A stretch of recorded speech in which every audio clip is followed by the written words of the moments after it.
आज सुनिए हिंदी की वरिष्ठ एवं सुप्रतिष्ठित लेखिका प्रमिला वर्मा जी की लिखी हुई कहानी सुबह होने से पहले का अंधेरा।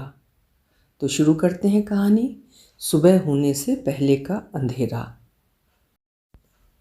पहली बार जब माधवी और राजीव ये फ्लैट देखने आए थे तभी माधवी ने विरोध किया था। नहीं राजीव, ये फ्लैट बुक नहीं करो।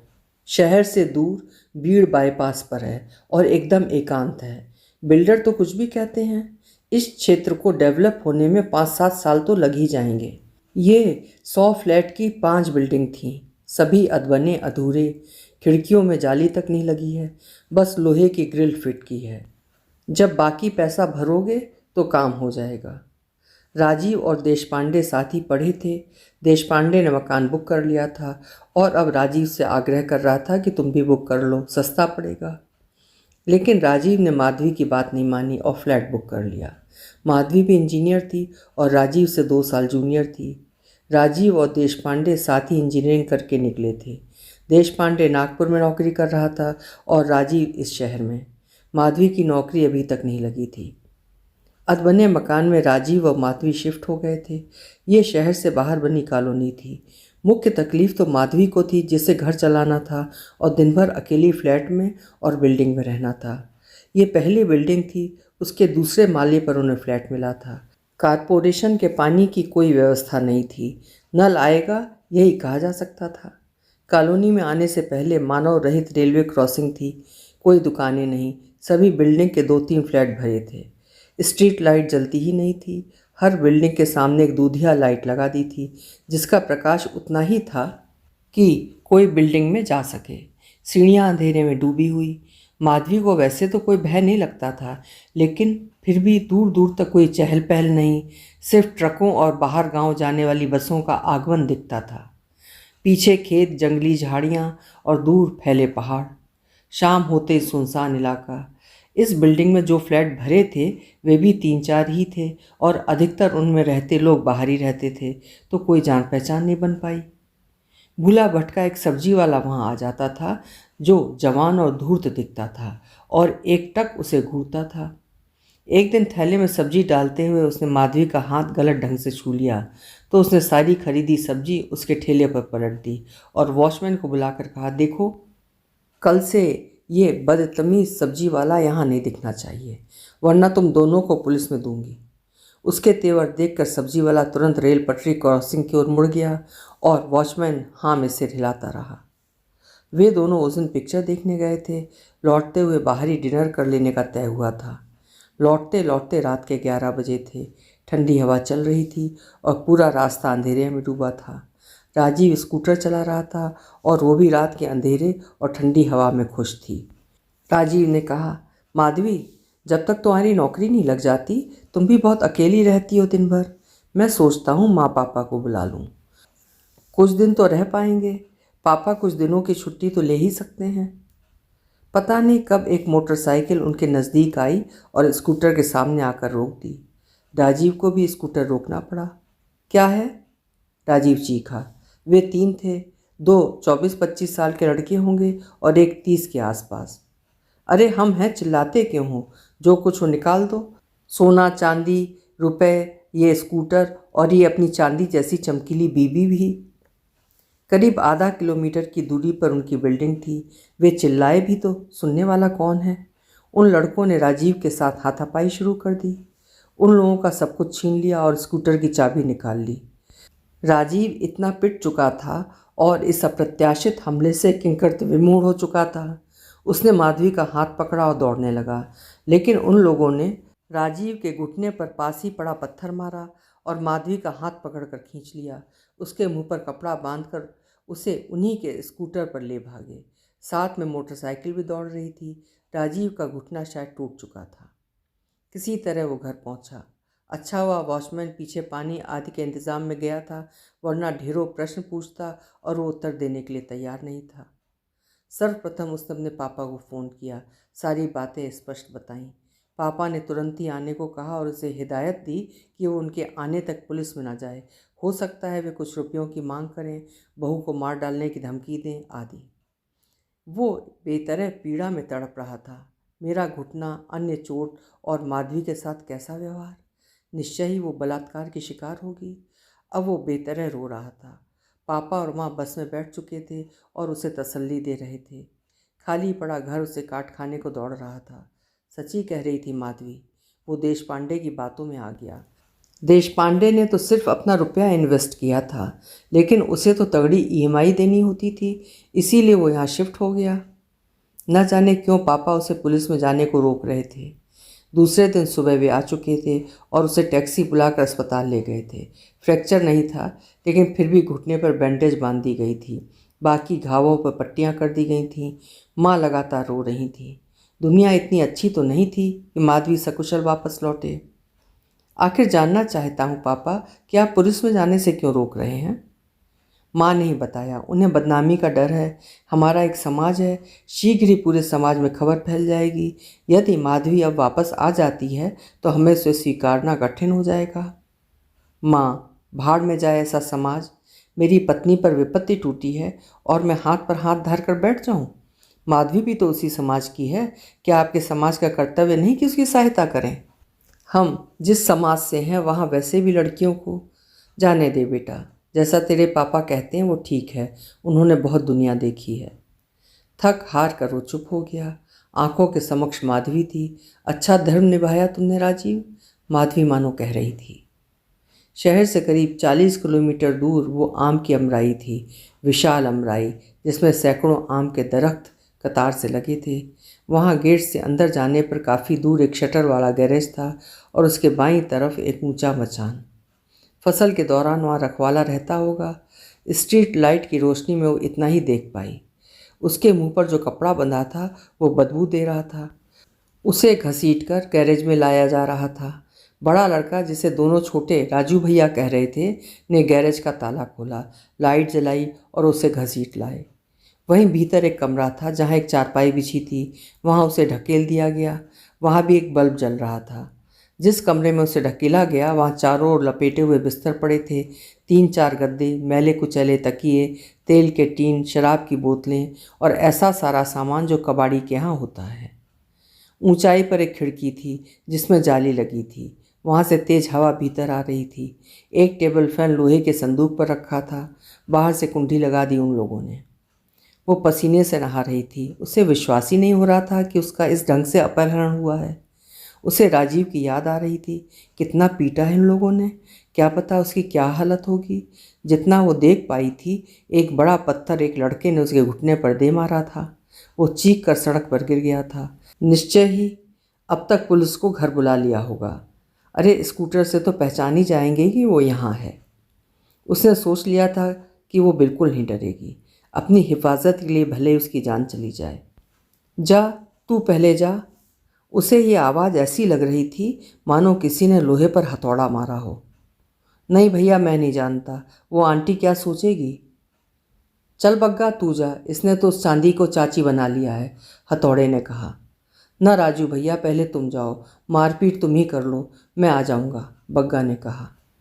तू तो कहता था कि तूने कभी नंगी औरत नहीं देखी है। जा, उतार कपड़े उसके, देख ले दे, हथौड़ा हंसकर कह रहा था। तुमने बहुत देखी है राजू भैया, उस दिन तो कह रहे थे पूरा 30 का हो गया हूँ, अभी तक शादी नहीं हुई, किसी लड़की ने आज तक चारा भी नहीं डाला। अब खुद जाओ ना, तुम्हारे कहने से ये तो हमने अपराध किया है, वरना आज तक सच की कमाई खा रहे थे। 2 जेवर 2 मोबाइल से क्या ज़िंदगी कट जाएगी। पकड़े गए तो थाने में पिटाई, जेल अलग। वो सब कुछ अंदर से सुन रही थी। उसमें अपने आप को बचाने का साहस का संचार हो रहा था। बहुत नीति शास्त्र की बातें कर रहा है। जब सामने से इन्हें जाते देखा तो अकेले मैंने ही कहा था, चलो इनसे छीना झपटी करते हैं, साले की औलाद। अब 9 मन चूहे खाकर तीरथ को निकल रहा है। हथौड़ा जोर से दहाड़ा। बग्गा सहम कर पीछे हो गया। ऐसा माधवी ने दरवाजे की झिर्री से झांका। तभी हथौड़े ने दरवाज़ा खटखटाया। साली, अंदर से बंद किए बैठी है, मर जाएगी, हगने मूतने कैसे जाएगी। तेरे आदमी की तो हमने राम नाम कर दी है, वो नहीं आने वाले तुझे बचाने। उसने साहस करके कहा, कोई भी अंदर आया तो ये स्क्रू ड्राइवर पेट में घुसा दूंगी, पता है ना, तीनों फांसी चढ़ोगे।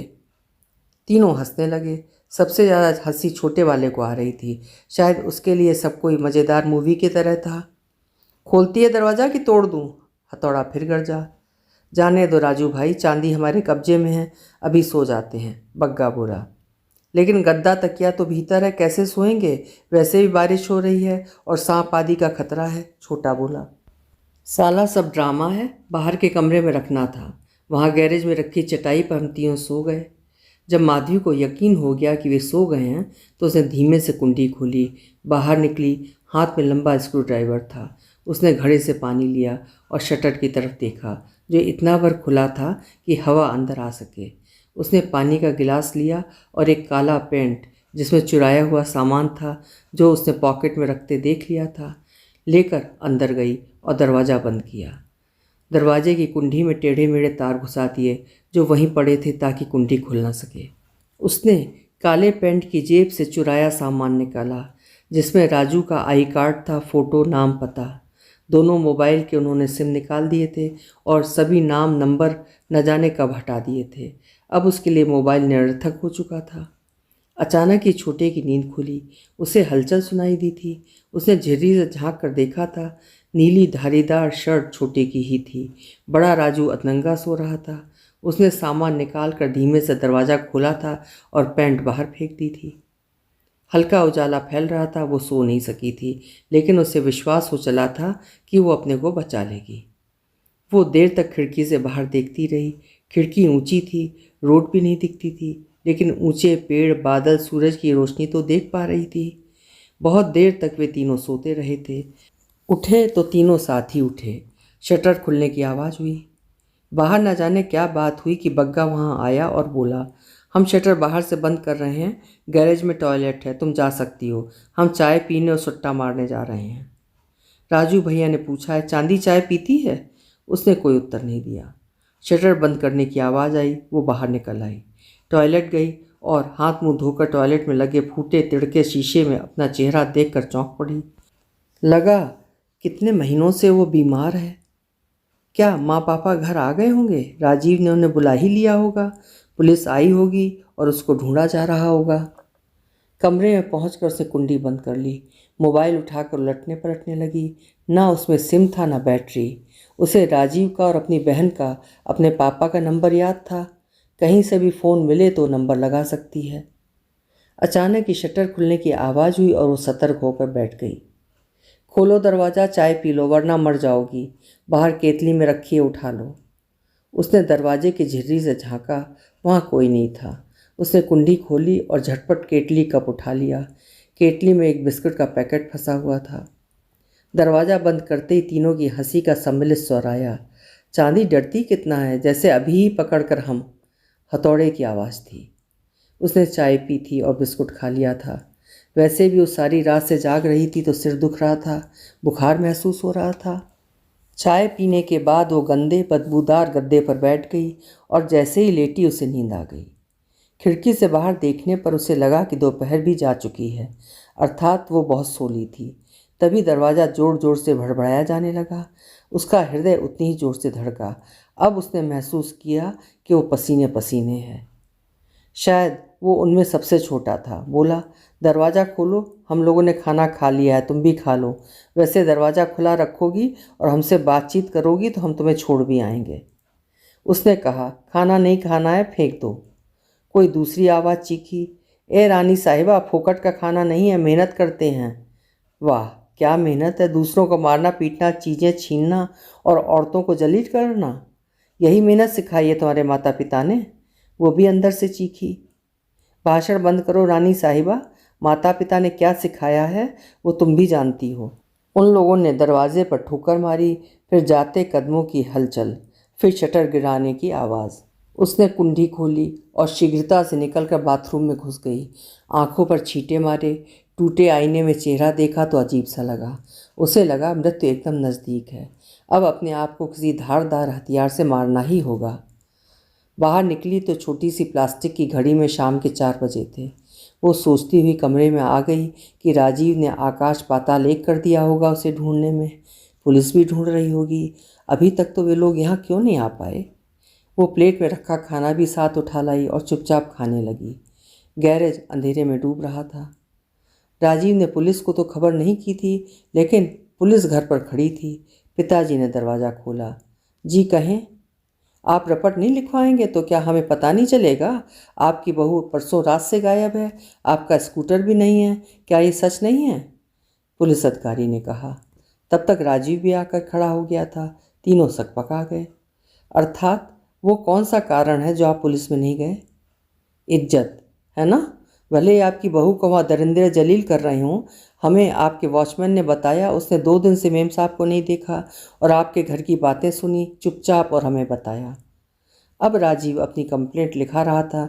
वैसे राजीव को पुलिस की मदद लेते हुए अच्छा लगा। वो रात भयानक थी। हथौड़ा लगातार उसे गाली दे रहा था और दरवाज़ा तोड़ने की धमकी दे रहा था। रोज़ रात पति की सेज सजाती है, आज की रात हमें दे दे, माँ शपथ, कल सुबह हम तुम्हें छोड़ आएंगे, हथौड़ा बोल रहा था। वो समझ चुकी थी कि अब उसका बचना मुश्किल है। वो भीतर से चिल्लाई, क्या समझते हो तुम लोग जीत जाओगे? हाथ लगाना है तो मेरे मृत शरीर को लगाना, लो खोलती हूँ और तुम्हारे सामने ही अपने शरीर में छुरा ये स्क्रू ड्राइवर घोंप लूँगी। वो क्रोध के आवेश में हाथ में जंग लगा छुरा और स्क्रू ड्राइवर लिए दरवाजे पर खड़ी हो गई। उसका रौद्र रूप देखकर तीनों पीछे हट गए। क्या चाहते हो, मार लूँ अपने आप को? तब तुम लोग खुश हो जाना और फांसी चढ़ जाना। शायद आधी से अधिक रात बीत चुकी थी। हथौड़ा भी खामोश था। तीनों गैराज की दीवार से टिक कर बैठ गए। वो गैरेज में आई, मटके से पानी निकाल कर पिया और गिलास को दीवार पर दे मारा। टनटनाहट की आवाज़ के साथ गिलास को लाठियाँ खाने लगा। कल छोड़ आते हैं यार। घंटे भर की खामोशी के बाद हथौड़ा बोला। उसने अपने आप को मार लिया तो हत्या, बलात्कार, चोरी, मारपीट में हम कई साल अंदर और पुलिस की कड़ी मार अलग। माँ तो जीते जी मरी जैसी हो जाएगी, बग्गा ने कहा। हाँ, तीसरा बोला। राजीव के पास पुलिस आई थी। इधर उधर की बिल्डिंग में जितने मकान भरे थे, बात फैल चुकी थी। राजीव ने कहा, आप क्या पता लगा रहे हैं? 2 दिन हो चुके हैं। पुलिस इंस्पेक्टर शिंदे भड़क गया। कहने लगा, एक तो इज्जत की दुहाई देते हो, फिर कहते हो क्या पता लगा रहे हैं? तुमने क्या प्रयास किया अपनी पत्नी का पता लगाने का? पुलिस तक में रिपोर्ट लिखाने से डरते रहे? उसने राजीव के पिता की ओर देखकर कहा, आपकी बेटी होती तो अंकल, तब हमें अखबार वालों को सारी लोकल न्यूज़ देनी होती है, कल तक यहाँ के अखबारों में छप जाएगा। पिता इंस्पेक्टर के समक्ष हाथ जोड़े खड़े थे। बेटा, हमारा समाज है, अगर अखबार में छप गया तो हम कहीं मुंह दिखाने लायक नहीं रहेंगे। दरवाजे पर सभी बिल्डिंगों के भरे हुए फ्लैट के परिवार आकर खड़े हो गए थे। बच्चे उछल कूद मचाने लगे। औरतें मुंह पर हाथ रखे खड़ी थीं कि कैसा परिवार है, इतनी बड़ी घटना को छुपा रहा है। राजीव की माँ लगातार रो रही थी और किसी को कुछ नहीं बता रही थी। पुलिस इंस्पेक्टर ने कहा, हम किसी से रिश्ते नहीं बनाते, अपना काम करते हैं, कहकर वो अपने साथ आए 2 सिपाहियों को लेकर चला गया। भीड़ छट गई, लेकिन पटरी पार भी खबर फैल रही थी। राजीव का दोस्त देश पांडे भी आ गया था। उसे शायद बिल्डर ने खबर दे दी थी। हथौड़े ने अपना इरादा बदल दिया था। वे लोग चांदी से डर भी गए थे कि वो कहीं अपने आप को कुछ ना कर ले। उन्होंने तय किया कि कुछ खाने को लाते हैं और सब सामान सहित चांदी को छोड़ाते हैं। बग्गा ने कहा, हम भले ही गरीब हैं, लेकिन माँ पिता गांव में अपमानित होते रहें, ऐसा अपराध क्यों करना? माधवी ने कमरे के भीतर यह सब सुना तो संतुष्ट हो गई। उसका भय किसी हद तक कम हो गया। शटर खुलने बंद होने की आवाज़ सुनाई दी। वो बाहर निकल आई। वे तीनों संभवतः एक ही गाड़ी पर गए होंगे, क्योंकि स्कूटर की चाबी एक लकड़ी पर रखी थी। उसने प्रयास किया कि शटर खुल जाए, पर वो नहीं खुला। थोड़ा पानी वगैरह पीकर वो वापस अपने कमरे में आ गई। इधर राजीव ने देशपांडे को बताया, माधवी बहुत मना कर रही थी यहाँ रहने आने को, मैं ही नहीं माना। पुरुष अपने ही ढंग से सोचता है, औरतों का सिक्स्थ सेंस जागृत रहता है। उसे पता था वो यहाँ सुरक्षित नहीं है। अरे यार, और भी तो घर हैं, क्या उनमें औरतें नहीं? फिर तुम लोग 11 साढ़े 11 पर लौट रहे थे, पता तो था सड़क कितनी सुनसान हो जाती है। पटरी के पहले तो शहर ही ख़त्म हो जाता है। बीच में पिताजी बोले, अब ये छोड़ो, गलतियां गिनाने से कुछ नहीं होगा। सोचना ये है कि कल अखबारों में छप जाएगा, वो इंस्पेक्टर थोड़े ही मानेगा। खिला पिला दीजिए पुलिस को, देशपांडे ने कहा। राजीव चुप रहा। माँ को रोता देख पिताजी बोले, ये देखो, 3 दिन से सिर्फ रो रही है। वो भी वहाँ रो ही रही होगी। ये लोग रोती रहती हैं, इसीलिए आत्मरक्षा नहीं कर पाती हैं, कुछ राय नहीं दे पाती हैं। नॉनसेंस औरतें। क्या राय दें वे? आपने कुछ कभी बोलने भी दिया है? यही त्रासदी है औरतों की। पिताजी, मैं सच बताऊं, हमसे अधिक उचित राय यही लोग देती हैं। तो तू घुस जा अपनी पत्नी के पल्लू में। ध्यान रहे बदनामी ना हो मेरी। तेरी वो इंजीनियर पत्नी के कारण मैं कुछ नहीं सहने वाला। जमीन एवं पैसों से तू वंचित हो जाएगा। समाज में मेरी एक साख है, किसी कीमत पर वो गिरने नहीं दूंगा। भिखारियों में बांट दूंगा सारा पैसा और ज़मीनें मकान सभी। तो क्या पिताजी उसे घर से निकाल देंगे?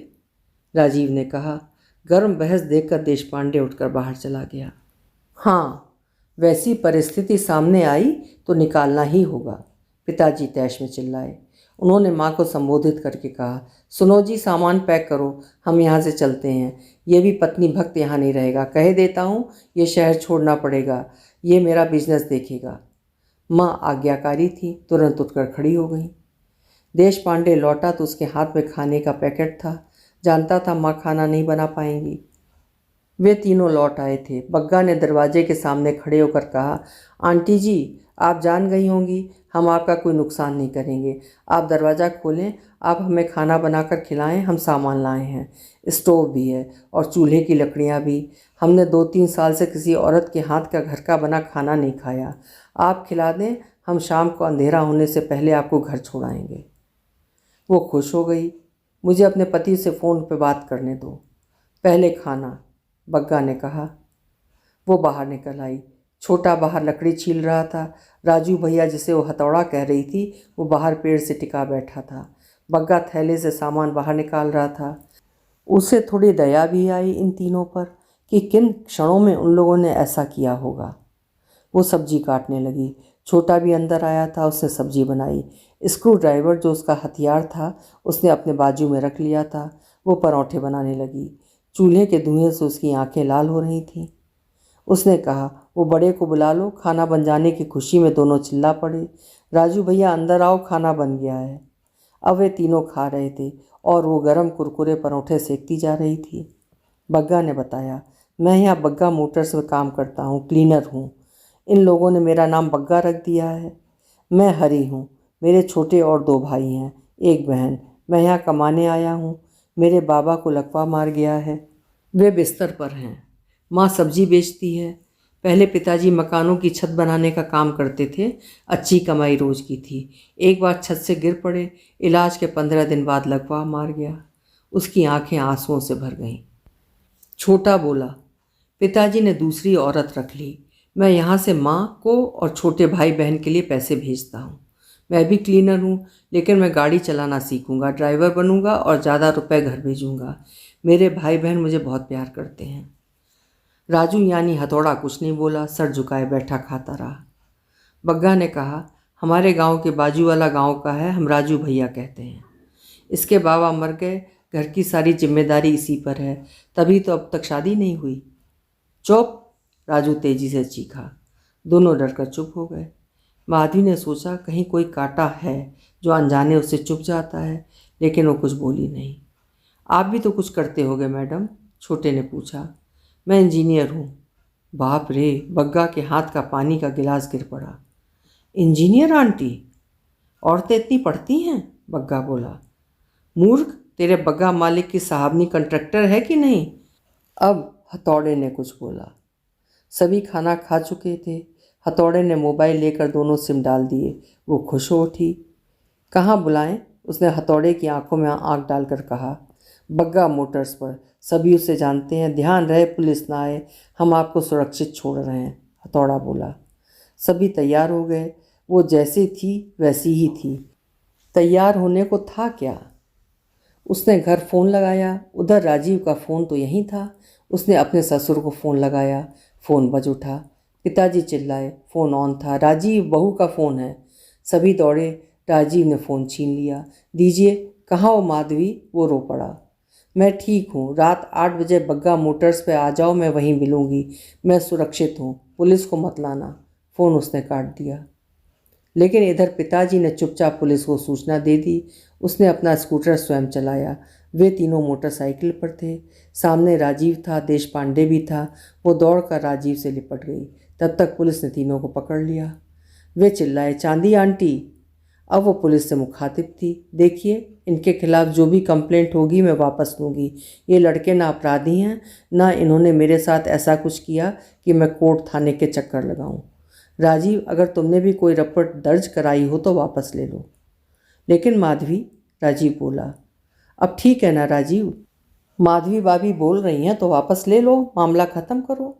देश पांडे ने कहा, पुलिस जा चुकी थी, लेकिन उसके पिताजी मानने को तैयार नहीं थे कि वो सुरक्षित लौटी है। पुलिस ना सही, प्रेस वाले क्या छोड़ेंगे? कौन मानेगा कि आपकी बहू बेदाग है? मामला उलझ गया। एक बार फिर फ्लैट के सामने भीड़ थी। राजीव ने हाथ जोड़कर सबको विदा किया। उसने तीनों लड़कों की तरफ देखा, हथौड़े से बोली, देखो राजू भैया, तुम्हारी एक भूल ने मुझे घर से पराया बना दिया। राजू ने भैया शब्द सुना तो रो पड़ा। अब वे सभी लोग अधबने फ्लैट में जहाँ तहाँ बैठे थे। राजीव और देश पांडे पिताजी से बात करने अंदर गए थे। पिताजी का कठोर ऑर्डर था, चूँकि बात फैल चुकी है, अतः उनकी इज्जत। अब वे माधवी से राजीव का तलाक चाहते थे। देश पांडे माधवी के पास आ गया। वो पप्पा बॉय है, जैसा वे कहेंगे वैसा होगा, देश पांडे ने कहा। माधवी रोई नहीं, लेकिन आश्चर्यचकित थी। उसका सामान नीचे भिजवा दिया गया, जैसे तैसे ठूंस कर भरे गए कपड़े और दूसरा सामान। सुबह अपने माता पिता के साथ राजीव जा रहा था। उसके पास आया। उसने बैग में रुपए रखे। कहा, मैं मजबूर हूँ माधवी, मैं विश्वास कर सकता हूँ तुम पर, लेकिन पिताजी मानने को तैयार नहीं हैं कि कोई दागदार स्त्री उनकी बहू के रूप में उनके साथ रहे। वे ये नहीं कहते कि उन लड़कों ने तुम्हारे साथ क्या किया, लेकिन वे कहते हैं कि इस बात को मृत्यु पर्यंत तक हम किस किस को समझाएंगे। अर्थात तुम मुझे छोड़ रहे हो राजीव? इतनी कमज़ोर नहीं है वो कि रो रो कर बताए कि मुझे तुमसे कितना प्यार है, लेकिन विश्वास नहीं हो रहा है कि राजीव ऐसा निकलेगा। वो टैक्सी का इंतज़ार करते उन तीनों के पास गई। वहीं देश पांडे भी खड़ा था। उसने कहा, राजीव, मुझे आश्चर्य है कि मुझसे ज़्यादा तुम लोगों को अपने समाज की पड़ी है। तुम मेरी रक्षा नहीं कर सके और अब दोषारोपण मुझी पर। कैसे माता पिता हैं तुम्हारे? इतने लचर सोच। पहले पता होता तो तुमसे कभी शादी भी नहीं करती। तुम दोनों पुरुष उस समाज के बनाए घटिया इंसान हो जिस समाज की दुहाई देते हो। ऐसे समाज पर मैं थूकती हूँ। ये पत्थर की मूरत माँ स्त्री होकर एक स्त्री का दर्द नहीं समझती। मुझे लगा मुझे सही सलामत पाकर आप लोग खुशी से भर जाओगे और ये पत्थर की मूरत अपने हृदय से मुझे लिपटा लेंगी। तुमसे तो भले ये लड़के हैं जिन्होंने मुझे सही सलामत यहाँ छोड़ा। जाओ तीनों, आज हृदय से निकला ये शाप है कि तुम लोग कभी सुखी नहीं रहोगे। राजीव के साथ तुम्हारा ये कुटुंब भी खत्म हो जाएगा। कोई नहीं जन्मेगा तुम्हारे इस खानदान में। उसने शब्दों की सीमाओं को लांघ लिया था। वो नफरत से उन तीनों को देखती रही। टैक्सी आ चुकी थी और फिर धूल के गुबार में सड़क डूब गई। देश पांडे भी उन्हीं के साथ चला गया था। वे तीनों भागते हुए उसके पास आए और उससे लिपट गए, जिसमें स्नेह था, ममत्व था। अब वे चारों लिपट कर रो रहे थे। अभी आप सुन रहे थे प्रमिला वर्मा जी की लिखी हुई कहानी सुबह होने से पहले का अंधेरा। कल फिर मिलेंगे किसी नई कहानी के साथ। आपका समय शुभ हो।